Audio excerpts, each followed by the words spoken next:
Por que o pastor usa batina? E por que o pastor usa estola? Ó, tudo que eu estou falando está aparecendo aqui. Peraí, por que o pastor usa o símbolo? O símbolo, símbolo.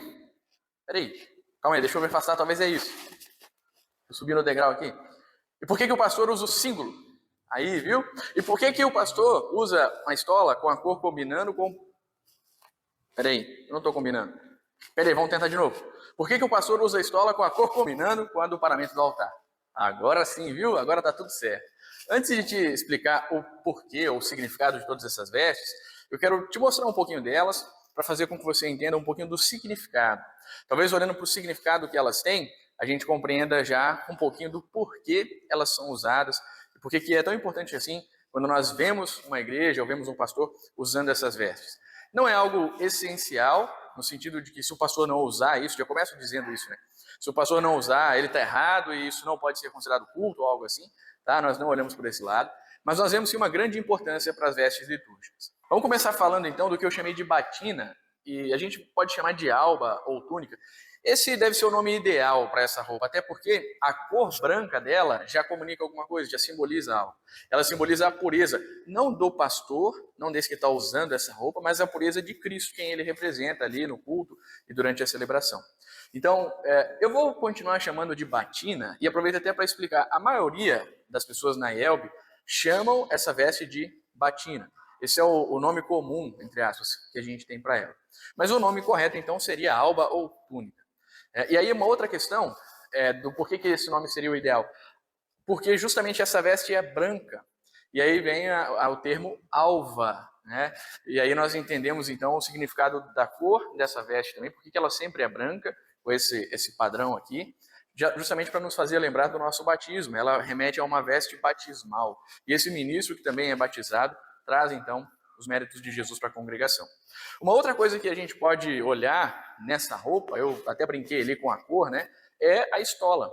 E a estola ela tem um significado também. Além dos desenhos, né, vou chamar assim, dos bordados que ela pode ter, cada um deles significa alguma coisa. Por exemplo, aqui eu tenho Xirô, as iniciais do nome Christos, em grego. Também o alfa e o ômega, que representam exatamente quem esse Cristo é. Ele é o princípio e o fim, ele é eterno. Enfim, tudo isso vai simbolizar ou representar algo a respeito de Jesus.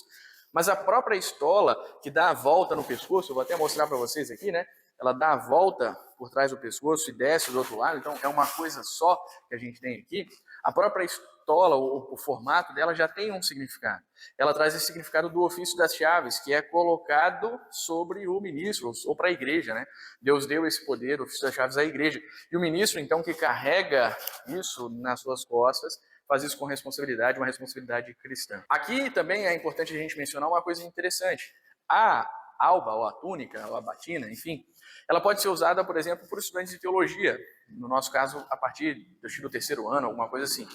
Só que a estola não. A estola, ela identifica o ministro ordenado. Então, só pode usar a estola aquele que foi ordenado como ministro do Senhor, como ministro da igreja, que é chamado e ordenado pela igreja. Assim, vocês podem identificar, por exemplo, se vocês estiverem num culto onde tem alguém de estola e alguém sem estola, pode ser que seja um estagiário, pode ser que seja um estudante de teologia, pode ser que o pastor esqueceu também, né? Enfim, tudo pode acontecer. Mas, geralmente, se alguém está sem a estola, quer dizer que ele não é um ministro ordenado. E quem está com a estola, isso vocês podem ter certeza de que é um ministro ordenado. Na IELB, pelo menos, funciona assim. E eu sei que muitas outras igrejas históricas também, mas eu vou falar sempre aqui especificamente sobre a IELB. E aí até cabe um ponto importante de destacar, já poderia ter falado no início, mas não tem problema. Eu vou tratar aqui das vestes principais litúrgicas. Eu não vou trazer algumas coisas talvez muito de um contexto ou de uma região específica. Eu vou tratar das vestes principais que nós temos na IELB. Eu ainda vou falar um pouco da cor da estola, mas eu vou me afastar um pouquinho, até vou subir aqui para vocês verem direito, para eu falar sobre essa vestimenta aqui, que é o símbolo. Tem pessoas que falam da maneira como se amarra. Eu amarro simples, só faço um laço aqui, passo a ponta por ali e amarro, né? Tá tudo pronto. Mas alguns vão falar do simbolismo que ele tem, se ficar do lado direito, porque traz o significado do trabalho. Alguns vão falar se ficar do lado esquerdo, do lado do coração, enfim.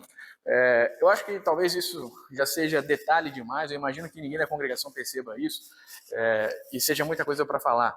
Mas o principal disso é que ele nos amarra a estola, ou ele amarra o pastor na estola, que significa justamente o ofício das chaves, e traz esse simbolismo do ofício das chaves, é o ofício próprio que Deus deu a sua igreja. Por isso, então, o símbolo ele traz essa imagem, esse simbolismo de serviço. O pastor está pronto para o serviço próprio da igreja, que é o ofício das chaves.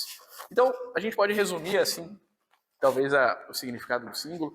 Claro que podem ter outros significados, né? Claro, eu não sei de tudo, não sei de quase nada, na verdade. Mas esse é um significado que eu sei sobre o símbolo, sobre o uso dele também. Sobre as cores, então. A gente tem várias cores de estola. Vamos começar com branco, não porque a gente começa... Aliás, vamos começar da maneira melhor. Vamos seguir o ano litúrgico. Nós temos a cor azul no advento. Também pode ser usado o roxo. Mas o azul, ele simboliza o céu, é a cor do céu. E faz com que a gente olhe, então, para a volta de Jesus, olhe para a vida eterna. Ali a gente usa 4 domingos, essa cor, que é o tempo do advento. Então, olha só, a gente já começa o ano litúrgico pensando no céu, pensando na vinda de Jesus. Depois, as chamadas festas do Senhor, a gente tem a cor branca, que simbolizam justamente, como eu falei até sobre a alba, né? A pureza de Cristo, a luz de Cristo que ilumina todo mundo. Então, a gente tem no Natal, na Páscoa, como é o tempo que nós temos agora, o tempo de Páscoa, nós usamos a cor branca também, Santíssima Trindade, enfim. Esses domingos ou esses períodos a gente usa a cor branca. Temos também a cor roxa na quaresma, que é uma cor de penitência, uma cor que faz com que a gente, então, olhe para o sofrimento de Cristo. Ela transmite isso também para nós. Depois que passa, então, o período de Páscoa, né, que a gente está vivendo agora, a gente usa a cor vermelha no Pentecostes. Eu não estou me lembrando agora se tem alguma outra data do ano litúrgico que se usa o vermelho. Acho que o Pentecostes é a primeira, se não me engano. Mas, enfim, então essas festas da igreja, festa da colheita, Pentecostes, dias de mártires também, por causa do sangue de Cristo. Acho que tem um dia na Semana Santa que se usa vermelho também. Mas agora eu estou um pouco em dúvida, eu estou falando só da minha cabeça. Então, as cores da estola também simbolizam isso. No caso, o vermelho é a cor de festa, cultos festivos, domingo da Reforma, é o dia da Reforma, né? É o domingo de Pentecostes. Essas festas da igreja a gente usa o vermelho. E aí a gente tem um período muito grande, que é o tempo comum, ou o tempo pós-Pentecostes, onde a gente usa a cor verde, que todo mundo fala da verde como a cor da esperança, né? Mas o principal sentido dela é, olhando, por exemplo, para as plantas, para as árvores, elas são verdes, elas crescem.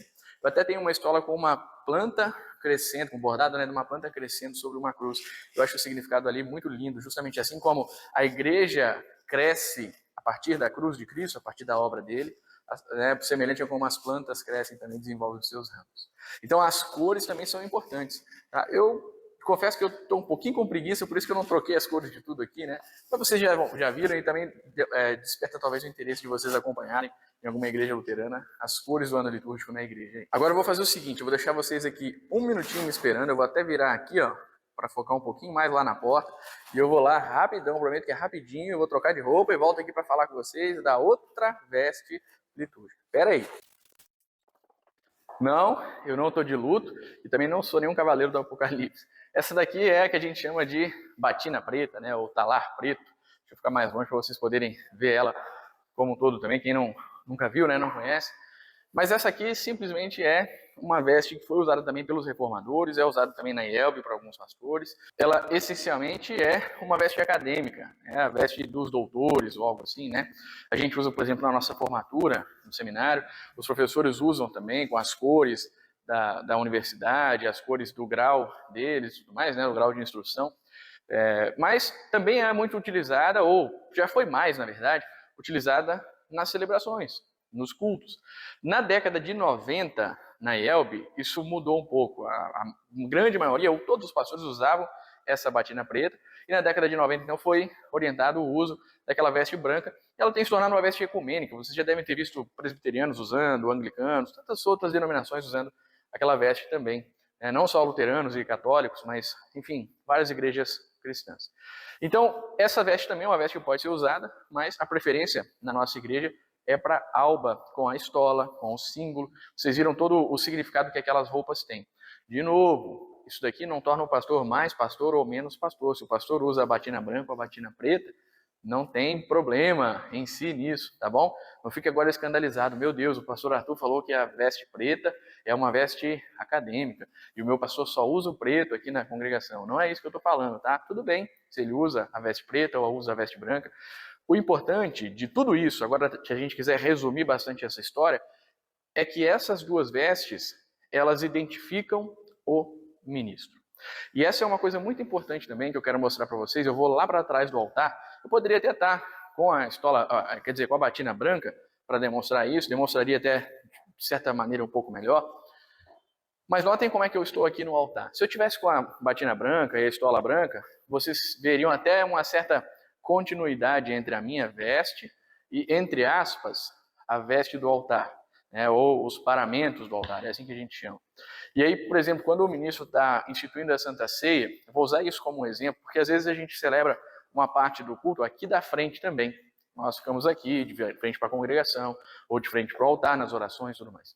Mas especialmente na Santa Ceia, alguns pastores, e é o meu caso, eu gosto de fazer isso, a gente se coloca atrás do altar, ou do lado, quando o altar é encostado, né? E quando a gente institui a Santa Ceia, repete aquelas palavras de Jesus, as pessoas estão vendo aqui, simplesmente, o ministro junto do altar. E o que está descoberto do ministro aqui, já que essa veste é longa, é o rosto, onde está a boca que proclama a palavra de Deus para as pessoas, e também as mãos que vão pegar os elementos da Santa Ceia, do sacramento, e vão entregar para a congregação. O pão e o vinho, o corpo e o sangue de Jesus. Então notem como é que essas vestes litúrgicas, além delas identificarem e dizerem quem é o pastor, elas também fazem com que as pessoas enfatizem a obra de Cristo ao invés do pastor. Por isso eu disse lá no começo, isso aqui não é uma fantasia. Isso aqui não é para ser mais confortável, pelo contrário, dá uma olhada aqui, olha como é que eu estou suado. Isso aqui não é para ser mais confortável, isso aqui é desconfortável. Essa aqui é ainda menos do que a branca, essa aqui é bem mais fresca, mas é desconfortável. Mas não tem problema, nós usamos isso justamente para que a palavra de Deus se sobressaia. Ninguém fica preocupado se o pastor veio com uma camisa vermelha, com uma camisa rosa, com uma camisa preta, com uma camisa branca.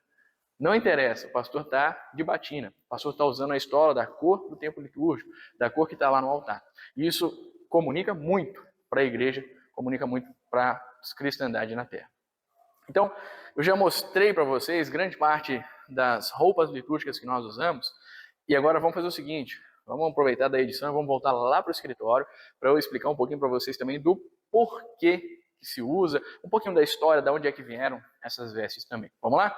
Vou levar vocês. Bom, vamos lá, eu tô com uma colinha aqui para não esquecer de falar nada para vocês, e foi bom que eu peguei para ter ela aqui em mãos, porque eu lembrei que eu esqueci de falar de uma cor lá na igreja, que é a cor preta. Eu falei de todas menos da preta, né? Falei até da azul, que ela é meio que exclusiva dos luteranos, e esqueci de falar da cor preta.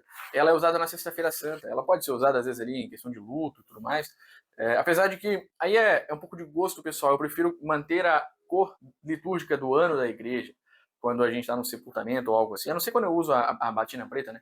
Porque justamente a gente entende que aquele que morreu em Cristo está com o Senhor. Então, além do luto, ou apesar do luto, nós temos a esperança cristã.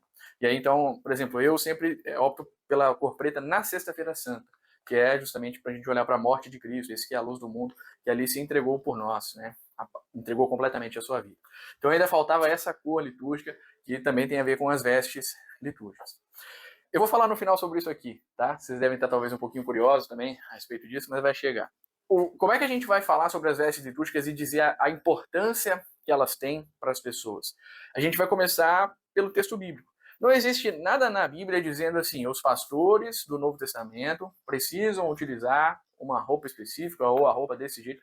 Não existe uma orientação assim.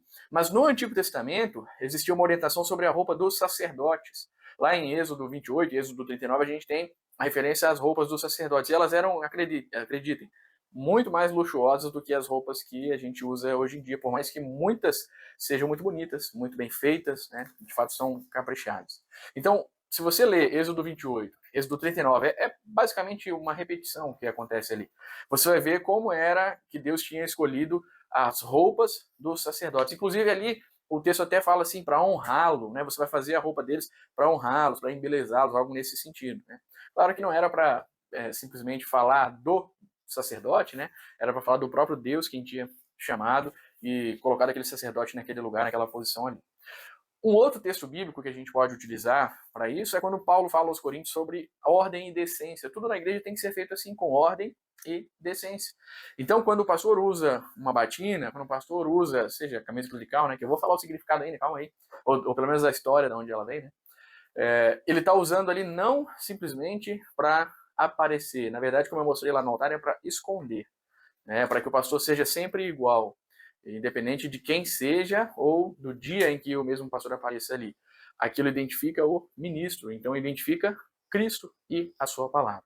Então, as vestes litúrgicas, elas servem nesse intuito de ordenar de manter a decência, de manter um padrão, de fazer com que as pessoas não vejam cada vez uma coisa diferente e se escandalizem por algum motivo. Não, elas estão acostumadas. Elas vêm toda semana o pastor do mesmo jeito.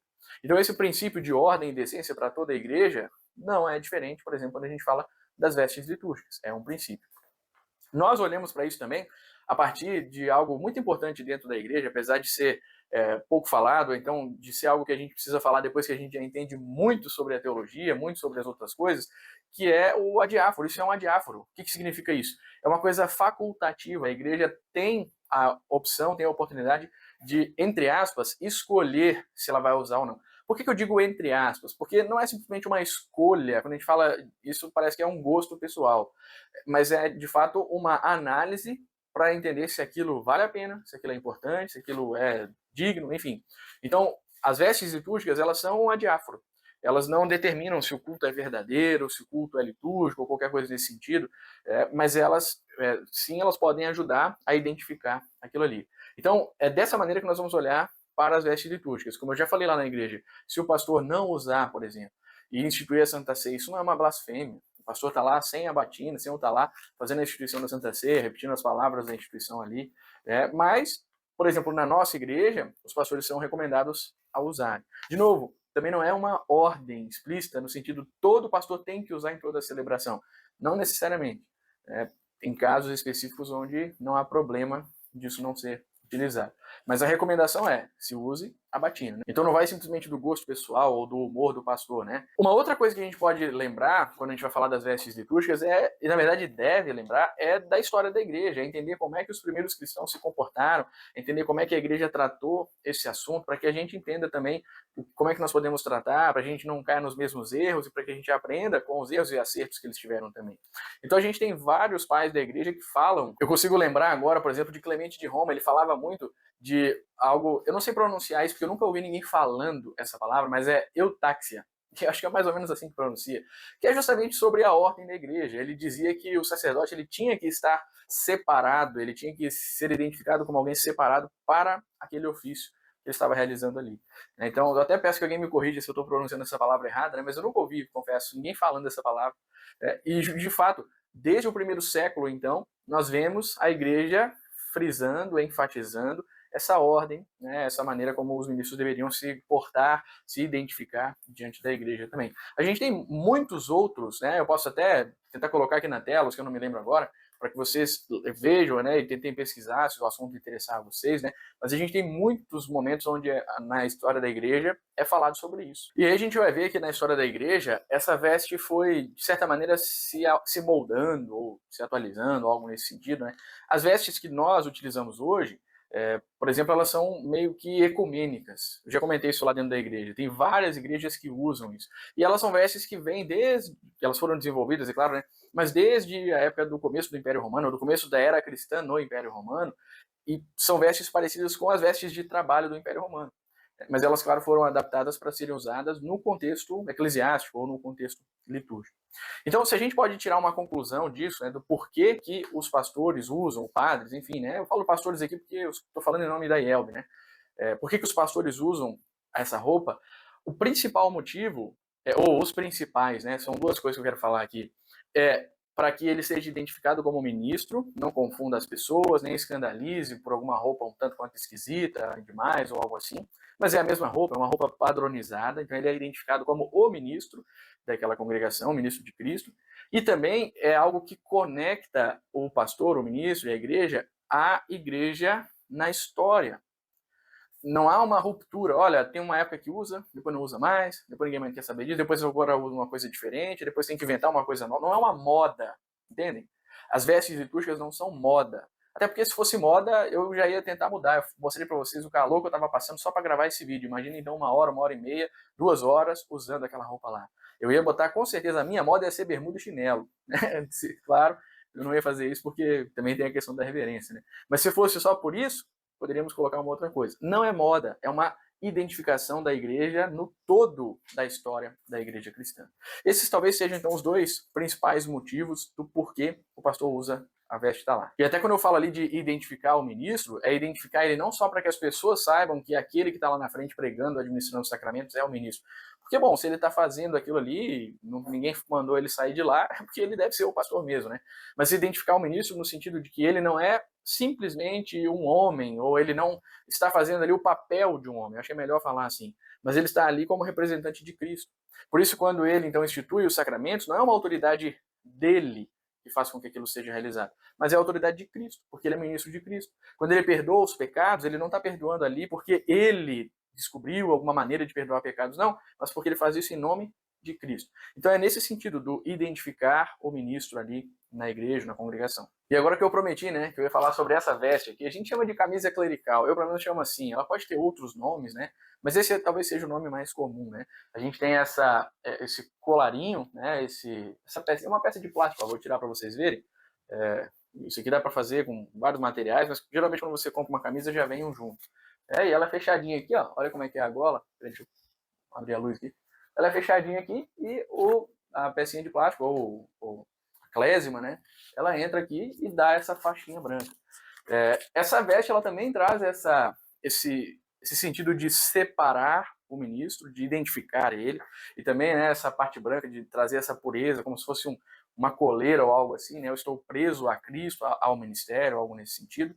Os botões também são tampados. Isso aqui eu confesso que eu não sei porquê, não sei porque é tampado não. Minha pesquisa não chegou a esse ponto. Mas de onde é que veio isso, né? Isso não é tão antigo assim, isso não é, sei lá, antes da Reforma, por exemplo, não é do primeiro século, como eu falei ali, do Clemente de Roma, né? Mas ela é, na verdade, de uns quase 200, uns 150 anos para cá. Ela veio, então, da igreja presbiteriana, eu até achava que era anglicana, mas pesquisando eu vi que é uma igreja presbiteriana, a igreja da Escócia. Eu tenho o nome do pastor que inventou isso aqui, né?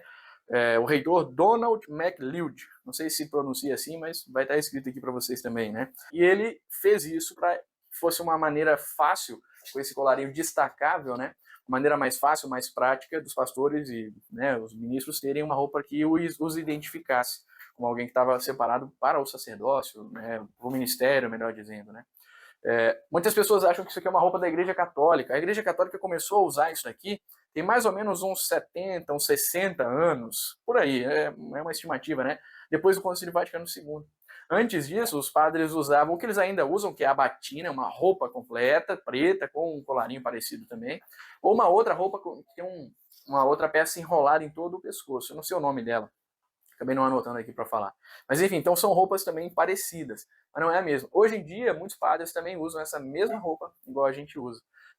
Então, essa é uma confusão que muitas vezes acontece. Né? As pessoas acham que isso aqui é uma veste romana, né? Católica romana, mas não necessariamente. Pode sim, claro, ter sido baseada nas vestes que a Igreja Católica usava, problema nenhum em admitir isso, né? Em falar isso. Mas é interessante a gente saber dessa diferenciação. Tá bom? Então é isso, muito obrigado. Eu esqueci de me apresentar no começo, mas me apresento agora. Eu sou o pastor Arthur Klippel, de Realengo, no Rio de Janeiro. Muito obrigado, Leonardo, pelo convite para gravar esse vídeo, tá bom? E que Deus abençoe para que esse assunto, por mais que ele seja um assunto um tanto quanto secundário, né? Mas para que esse assunto nos instrua, nos fortaleça na fé também, de entendermos como Deus está cuidando e abençoando a sua igreja. Até mais, fiquem com Jesus. Tchau, tchau.